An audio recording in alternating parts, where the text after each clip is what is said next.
Nous sommes de retour sur le plateau d'Africa 24 pour la seconde partie de cette émission qui pose aujourd'hui la question sur la diversification de l'économie gabonaise. Sachez que nous organisons cette émission dans le cadre de l'élection présidentielle prévue pour le 27 août prochain. Nos invités sont toujours avec nous. Il s'agit de M. Serge Thierry Mikoto qui représente le candidat Ali Bongo Ondiba, M. Alessandre Barro-Chambrier qui représente le candidat Jean Ping, M. Jean-Serge Mapango qui représente le candidat Raymond Dongsima et M. Guy Arlen Nangengo qui représente le candidat Roland Désiré Abaminko. Beaucoup de réactions déjà, chers téléspectateurs. Rassurez-vous, on va en tenir compte dans la conduite de cette émission. On va même lire certains de votre messages, quelques messages évidemment tout à l'heure. On revient avec M. Bapangou. Alors, vous étiez en train de développer une idée où moi, nous avons marqué la pause. Alors, finissez là-dessus, s'il vous plaît. Oui, monsieur Bias. Donc, je disais, compte tenu du temps qui nous est imparti, oui. Ici, nous relevons qu'il y a un non-respect dans la notion des proportions, parce que c'est bien de dire, oui, il y a eu tant, d'accord, mais quelle a été la proportion? Donc, nous avons relevé déjà qu'il y a un non-respect dans la notion des proportions, et donc, nous estimons qu'il faut une exigence d'un marché intérieur qui soit efficace, qui tienne compte et qui repose sur la formation, parce qu'il faut revenir à la base, la formation. Si nous ne tenons pas compte de la formation avec... je vous prends un exemple, hein, un élève qui s'arrête en troisième, qui a eu son BEPC ou pas du tout, à qui on va dire, bon, écoutez, il faut aller travailler dans une organisation agricole ou dans... Aujourd'hui, on parle du projet Graines, ce qui est une bonne chose. Cet exemple-là nous ramène en arrière avec le projet de l'EVA à l'époque. Vous savez, il y avait 80%, la route n'était pas encore ce qu'elle est aujourd'hui, hein, pour amener l'EVA ici, c'était environ 500 conteneurs de 20 pieds qu'il fallait amener. La route n'était pas encore la zone d'Indjoulé, c'était difficile.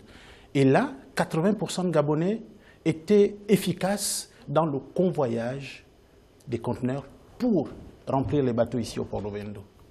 Mais le contraste, c'est que lorsqu'on allait dans les exploitations, les Gabonais, la courbe s'inversait parce qu'il y avait à peine 20% de Gabonais qui étaient d'accord avec le travail de nettoyage des plantations ou la saignée des EVA pour recueillir les... Bon, vous voyez, donc c'est un exemple que je vous prends aujourd'hui. Il faut qu'on reparte, il faut qu'on tienne compte de la formation, il faut qu'on tienne compte de l'environnement social, il faut qu'on tienne compte de l'évolution sociale de l'homme pour que cette croissance puisse véritablement être lisible à tous les niveaux, parce qu'il y a des échelles. Il y a des échelles aujourd'hui. Mais pas parce que vous êtes en train. Je vous pose une question. Il faut commencer par quoi? Parce que vous avez parlé tout à l'heure de formation. D'autres diront que si les Gabonais avaient eu de l'emploi et que chacun était en train dans un secteur et il n'y a pas autant de chômeurs, qu'on doit vérifier quelque chose. Il faut commencer par quoi? D'autres disent qu'il faut créer des emplois. Vous dites qu'il faut faire la formation. Il faut commencer par quoi concrètement? Justement, après la formation, on fait quoi? On va aller... Donc on va tout arrêter pour aller faire la formation d'abord? Non, on n'arrête pas tout pour seulement aller faire la formation. Parce qu'on fait la formation pourquoi? C'est parce qu'il faut qu'on ait une main-d'œuvre qui s'adapte à tous les niveaux de besoins au niveau de l'employabilité. Sinon... Une réaction d'un téléspectateur, il s'appelle Claude Ogola, qui nous écrit de Libreville. Il dit « L'économie de notre pays est en panne depuis 2009. Aucune politique pour faire chuter la courbe de chômage qui est de 35%. Avec 27 000 milliards de budget en 7 ans, pourquoi les investissements publics se font avec de l'argent emprunté par l'État? Question cruciale que je vais poser à tout le monde. Est-ce que d'abord vous partagez ce que dit ce téléspectateur, M. Chambrier? Oui, je partage avec la nuance sur la masse budgétaire qui est quand même moins importante que cela, autour de 18 000 milliards, de près de 4 500 milliards d'investissements. Je pense que très sincèrement, le taux de croissance, c'est un élément, mais nous devons regarder la qualité de cette croissance. Nous devons creuser. Et vous remarquerez que le niveau de croissance du Gabon n'est pas exceptionnel, parce que tous les pays de la CEMAC, qui sont producteurs pour la plupart, en dehors du Cameroun, qui a une économie plus diversifiée, sont autour de 5,5% de croissance sur cette période. Et je vous rappellerai que des pays d'Afrique de l'Ouest ou d'Afrique australe sont à des niveaux de croissance supérieurs à 7%. Pour créer les emplois, pour réduire la pauvreté, il faut se situer à 7%. Aujourd'hui, c'est possible. Il faut se situer au-delà de 7%. La Côte d'Ivoire est à 9, 10% au-delà. Alors, tout cela traduit un mauvais choix des priorités. Tout cela traduit par la gestion du président actuel un gaspillage des ressources dans les dépenses de fonctionnement, dans le train de vie de l'État, du chef de l'État, des institutions qui ont des budgets de fonctionnement qui sont énormes. Tout cela traduit des mauvais choix d'investissement. Vous voyez la dune de sable au niveau de Libreville. On investit sur la mer alors qu'on n'arrive pas à régler les problèmes de base sur terre. La santé, M. Mikoto en a parlé. Parlons-en de la santé. Évidemment, il y a eu 2 ou 3 nouveaux hôpitaux qui sont construits à Libreville. Mais derrière ces hôpitaux, où sont les médicaments? Où sont les équipes médicales? Où sont les dispensaires? Sont dans l'herbe à l'intérieur du pays. La CNAM-GS a des difficultés aujourd'hui à régler la plupart des établissements, que ce soit les cliniques privées, que ce soit les pharmacies. Il y a un faible pourcentage de couverture des médicaments. La réalité, c'est beaucoup de nos compatriotes, parfois malades, n'arrivent pas à se soigner, sont obligés d'aller faire des examens dans des structures privées onéreuses, parce que l'hôpital n'est pas en mesure de répondre. Parce que lorsque vous êtes dans un village à Kamessatou, dans le nord, il faut parcourir des kilomètres pour pouvoir aller à l'hôpital à Bitam ou trouver une structure. Monsieur Chambly, est-ce que vous me permettez de recueillir quand même le point de vue de M. Mikoto par rapport à cet ensemble de choses, notamment le train de vie de l'État que vous avez cité tout à l'heure, des mauvais choix d'orientation, comme vous l'avez dit. M. Mikoto, qu'est-ce que vous répondez? Est-ce que vous reconnaissez effectivement que le train de vie de l'État est dispendieux? Je constate que nous sommes tous d'accord sur la croissance et le taux de croissance. Ce n'est plus un débat. Personne ne l'a contesté de toute façon. Je constate par ailleurs que dans l'élément que vous avez montré, un certain nombre de secteurs en diversification ont été indiqués. Personne sur la table ne l'a contesté. Je peux ajouter à ce qui a été montré dans l'élément que vous avez indiqué un certain nombre d'autres secteurs, notamment la transformation métallurgique, qui sont des éléments réels et qui, par le fait de la transformation, emmène une troisième valeur ajoutée. Vous savez que la transformation d'une tonne de manganèse amène 3 fois la valeur. Ce sont des faits réels, ce n'est pas de l'utopie. Je constate donc que nous sommes presque tous d'accord pour dire oui, il y a eu de la croissance, oui, il y a un début de diversification, et j'entends que tout n'est pas parfait, mais je suis d'accord. Et le candidat Ali le dit aussi. Et j'entends que dans certains domaines, notamment la santé, où il a indiqué que 2 ou 3 hôpitaux ont été créés, je dis bien 4 nouveaux hôpitaux nationaux et 2 hôpitaux régionaux et 1 million de personnes au niveau de la CNAV-GS, je constate que personne ne dit qu'effectivement ce n'est pas vrai. Mais c'est vrai. J'ai lu tout à l'heure une réaction d'un téléspectateur qui dit avec l'ensemble des ressources dont a bénéficié l'État gabonais, on aurait pu ne pas emprunter autant d'argent pour encore investir. Mais c'est vrai que dans le domaine de la santé, il y a encore des choses à faire, il y a encore des réalisations à opérer. Fait par M. Chambly tout à l'heure. Et notamment, si vous me donnez l'occasion, on en parlera dans le programme de l'égalité des chances, parce qu'effectivement, il faut aller jusqu'au bout de la chaîne. Ce n'est pas encore efficient. Et certaines réformes que l'on trouve dans le domaine de l'égalité des chances, c'est par exemple de faire en sorte qu'il y ait des pharmacies à l'intérieur des hôpitaux. On aura atteint le bout. Mais déjà, à aujourd'hui, dans le cadre de la CNAM-GS, vous pouvez aller vous soigner. Dès l'instant où vous avez un cas critique, dans les 24 heures, il n'y a pas d'exigence de paiement en avance comme ce fut par le passé. Ce sont des réalités et qui bénéficient à 1 million de Gabonais. Maintenant, est-ce qu'avec tout ce qu'on a eu comme croissance et revenu de la croissance, est-ce qu'on n'aurait pas pu faire mieux? Bien sûr, dans un monde idéal. Bien sûr, dans un monde idéal, on peut toujours faire mieux.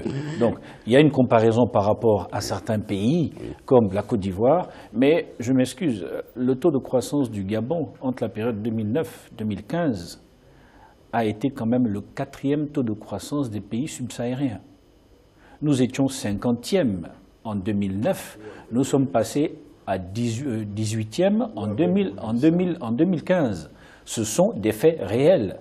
Au-delà, je dis bien le taux de croissance, je ne parle pas de la croissance en termes de croissance du PIB, mais passer de 2 à 5,7, c'est un effort. Je parle de ce pourcentage, de ce gap-là. Je ne parle pas du taux de croissance qui est à 5,7 au Gabon et qui peut se situer à 7 ou 8 à l'international. Merci beaucoup, M. Bikoto. Maintenant, la vraie question, c'est vers quel secteur se porter désormais si on veut vraiment et efficacement diversifier l'économie, M. Ngo? Oui, moi j'aimerais... Vous n'allez pas revenir en arrière. Non, je ne reviens pas en arrière.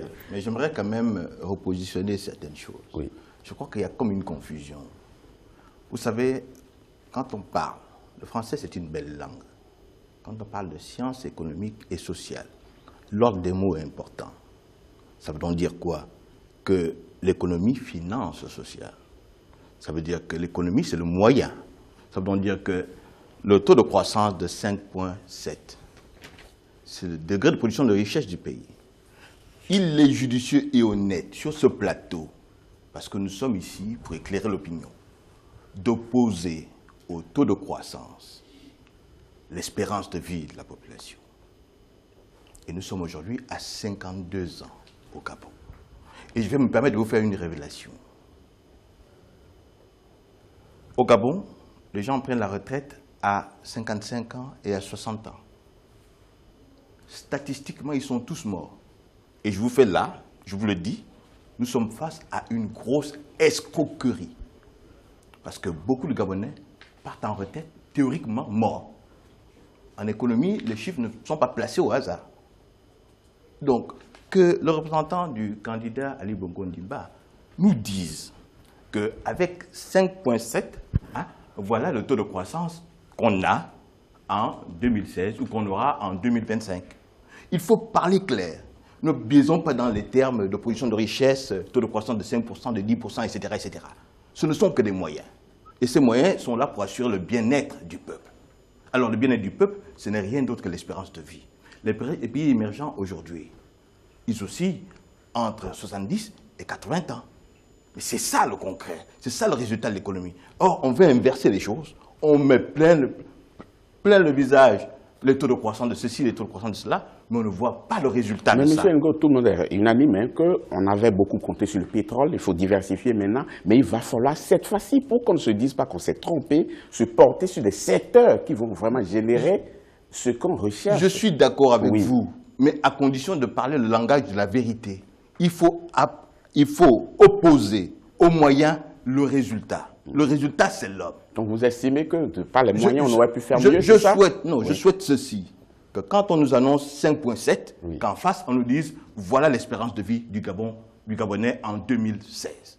Ne biaisons pas sur les mots, s'il vous plaît. Nous sommes là pour éclairer la lanterne. L'économie a un sens, a une mission. C'est l'homme. L'homme est l'alpha et l'oméga. Et en économie, je parle là devant des éminents professeurs. Il n'y a de richesse que d'hommes. Mais pourquoi on veut... je ne sais pas. Comment est-ce qu'on veut dénaturer la philosophie même de l'économie? Monsieur Ngo, répondez maintenant à la question. Il faut se porter vers quoi désormais pour que, à une échéance de 10 ans, 15 ans, 20 ans, qu'on ne se dise plus que, attention, nous avons eu un taux de croissance basé sur tel secteur, mais l'espérance de vie n'a pas suivi. Voilà, je suis d'accord avec vous. Là, vous posez une très bonne question. Vous savez, le taux de scolarisation au niveau de l'enseignement technique est de 8%. Or, pour faire fonctionner le secteur privé, il faut bien des cadres ou des ressources humaines issues de ces secteurs-là. Mais nous sommes aujourd'hui à 8% de taux de scolarisation. Or, pour un pays qui se veut émergent, il faut que nous atteignions un taux de scolarisation de l'ordre de 20 à 25%. Mais nous ne sommes aujourd'hui qu'à 8%. Mais l'émergence, théoriquement, selon le candidat Ali Bongo Ondimba, c'est 2025. C'est là, c'est demain. Mais nous sommes aujourd'hui, en 2016, à 8%. Merci, M. Ngo. M. Mapangou, je choisis quelques secteurs sur lesquels on va essayer cet après-midi pour demander pourquoi on ne l'a pas fait avant, l'agriculture par exemple. Tout le monde est unanime aujourd'hui qu'il faut aller vers l'agriculture. On aurait pu le faire avant. Mais comment procéder aujourd'hui pour que ces secteurs-là puissent retrouver complètement sa place, pour qu'on évite d'importer chaque fois tout ce qu'on va consommer dans ce pays, afin que chacun trouve son bien-être là-dedans. Quelle est la stratégie selon vous? Nous pensons que la stratégie, vous m'excuserez de revenir toujours sur l'homme, hein, vous savez. On risque de ne pas pouvoir avancer. Non, pas du tout, nous allons avancer, c'est important, c'est toujours important, parce que qui va aller faire l'agriculture et qui va aller faire l'agriculture? Parce que la première chose, c'est l'information. Vous n'allez pas vous lever un matin pour dire aux gens, écoutez, nous avons décidé de faire l'agriculture, levez-vous, allons-y faire l'agriculture. Non, il faut prendre l'information, il faut cibler. Aujourd'hui, lorsque j'ai parlé dans le cadre de la voie d'une saine croissance, dans l'axe 3, pour stimuler cette économie-là vers l'agriculture, nous estimons qu'il faut mettre en place un mécanisme de formation. Et ce mécanisme de formation va nous amener à ce que les gens tiennent compte, enfin réalisent ce qu'ils auront à faire. L'agriculture, c'est bien aujourd'hui. Il faut que ce soit dans le monde associatif. Vous savez vous-même qu'aujourd'hui, pour éviter les charges, par exemple, de main-d'œuvre, il faut mettre... Aujourd'hui, je crois qu'on en parle tellement dans le cadre du programme Grain, excusez-moi, c'est bien, mais on ne peut pas aujourd'hui faire une agriculture associative en prenant des bulles et en allant dévaster les forêts comme on le fait aujourd'hui. Ce n'est pas possible. Moi, je suis spécialisé dans le cadre de l'organisation des associations pour un développement local. On ne fait pas de l'agriculture communautaire avec des bulles en dévastant les forêts. Ce n'est pas possible, c'est même contradictoire. Donc nous estimons pour notre part qu'il faut apporter l'information. L'agriculture va se faire selon les spéculations. Nous estimons aujourd'hui que pour stimuler le marché intérieur, il faut ne plus dépendre de l'extérieur. Qu'est-ce qui arrive? C'est ça, ça, ça. OK, on organise ces secteurs-là, mais en apportant l'information, en choisissant des zones bien précises, en organisant des low-out. Excusez-moi, c'est un terme technique, c'est-à-dire que lorsqu'on a identifié ces zones-là, on aménage. Parce que ici, l'autre problème, c'est lequel? On ne va pas dire aux gens, on vous prend, on prend des bulles, on va dévaster, venez, vous avez des semences. Non, aujourd'hui, il faut mettre en place une véritable organisation. Nous avons pensé à deux fonds. Un fonds de portage, un fonds de garantie. Aujourd'hui, M. Babilas, allez-y dans n'importe quelle banque ici. Si vous avez besoin d'aller mettre en place votre exploitation agricole ou bien un élevage, vous savez quoi? Si vous avez besoin de 10 millions, vous ne disposez que de 3 millions. La banque ne vous prêtera jamais la différence.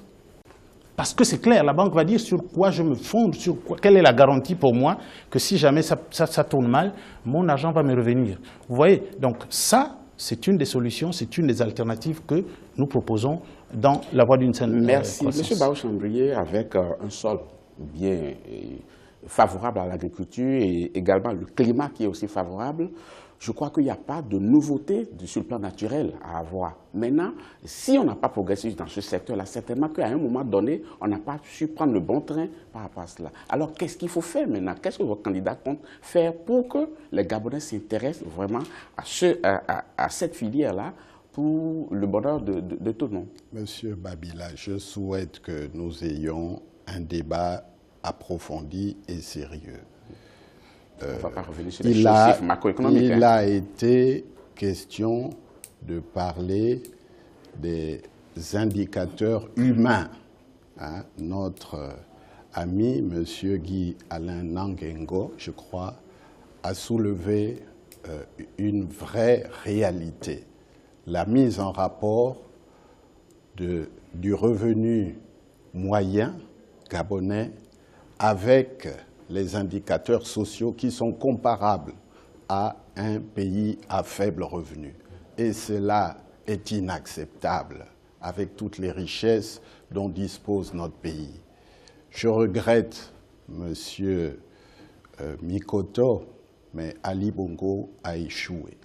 Il a échoué au plan économique. Il a échoué parce qu'il gère le pays sans tenir compte de l'orthodoxie financière. Monsieur Chambrier, si on Il parle a de échoué. Non, mais j'arrive, je vais y arriver, monsieur Babilas. Il a échoué parce que le Gabon vit au-dessus de ses moyens, avec des dépenses ostentatoires, avec des maquettes, avec une logomachie sur un monde imaginaire. Et je regrette de revenir sur les infrastructures, encore un secteur où M. Ali Bongo a promis 3600 km de route et il n'y en a que 650 au compteur, péniblement. Hein. Et vraiment, nous devons avancer avec M. Jean Ping. Le 16 octobre, c'est la fin du mandat de M. Ali Bongo. Nous, avec le président Vous n'avez pas voulu Jean parler Ping, de la diversification. non, mais la diversification, on ne reviendra pas là-dessus après. La diversification de l'économie par le président Jean Ping, c'est des priorités. Effectivement, nous ne pouvons plus continuer à dépenser 300 milliards pour l'importation de nos produits alimentaires. Mais l'agriculture, ce n'est pas seulement les efforts d'une multinationale que l'État s'arroge. C'est redonner de la priorité, c'est former, c'est donner des incitations fiscales telles que prévues dans le projet de société du candidat Jean Ping. C'est créer un cadre favorable pour financer les petites unités agricoles. C'est que l'État tienne ses engagements lorsqu'il y a des partenariats publics-privés et que véritablement nous puissions redonner cette vocation à nos jeunes. C'est créer les conditions à l'intérieur du pays pour fixer Merci beaucoup, les M. gens. Barreau-Chambrier. Je vais me retourner vers M. Bikoto. Par rapport à l'agriculture, j'ai vu que le candidat Ali Bongo a mis beaucoup l'accent sur le projet graines. Est-ce que les fruits ont tenu la promesse des fleurs? Deux petites choses. Hein. Monsieur Ongo parlait de la sémantique. Elle est importante et a indiqué qu'il faut juxtaposer le taux de croissance avec l'espérance de vie. Je ne partage pas tout à fait le point de vue de dire que l'expérience de vie au Gabon est de 50 et quelques ans. Il est différent entre les hommes et les femmes, et j'espère pour M. Ongo qu'il n'est pas proche de 55. Sinon, ce serait dramatique par rapport aux conclusions que lui-même a tirées tout à l'heure. La deuxième chose, c'est que M. Mapangou a fait une confusion, et je crains que malheureusement, dans tous ces débats, c'est toujours des mots dits simplement pour distraire le téléspectateur ou parfois pour induire en erreur un téléspectateur qui n'est pas toujours très au fait. Lorsque vous parlez du Fonds de génération future, ça n'a jamais été un fonds de stabilisation. Retournez regarder la loi et vous verrez que le Fonds de génération future n'est pas un fonds de stabilisation. Un fonds de stabilisation en République gabonaise a été créé, monsieur, et ce n'était pas en 2012. La troisième chose, c'est, M. Barreau-Chambrier dit, le tas de sable. Cela voudrait dire qu'on n'est pas capable de travailler sur terre, on va travailler dans la mer. Si on tient compte d'un raisonnement comme celui-là, on ne fera jamais aucun développement économique dans la mesure où, en dehors de ceux qui sont les gros propriétaires terriens, où est-ce qu'on peut trouver de la place pour pouvoir faire une zone comme celle-là du côté du bord de mer? Encore une fois, là c'est peut-être encore une fois une façon d'induire en erreur le téléspectateur parce que ce projet-là aujourd'hui, et vous le savez très bien, n'est pas porté par le budget de l'État, premièrement. Deuxièmement, encore une fois, c'est une erreur de dire qu'il est en panne, parce que depuis décembre 2015, ce projet-là a repris depuis longtemps, pas pour les élections, et depuis longtemps, et une communication est effectuée. Mais je constate que bon, voilà, il faut, pour parler de sémantique, être honnête, et je constate que l'honnêteté n'est pas forcément de rigueur dans les discussions que nous avons. Sur le plan de la diversification, vous avez indiqué on met tout l'accent sur un projet qui s'appelle Graines. Tout à fait. Savez-vous combien d'emplois le projet Graines a créé aujourd'hui? 14 000. Savez-vous à combien on souhaite aller à l'horizon 2020-2025? 25 000. C'est une réalité.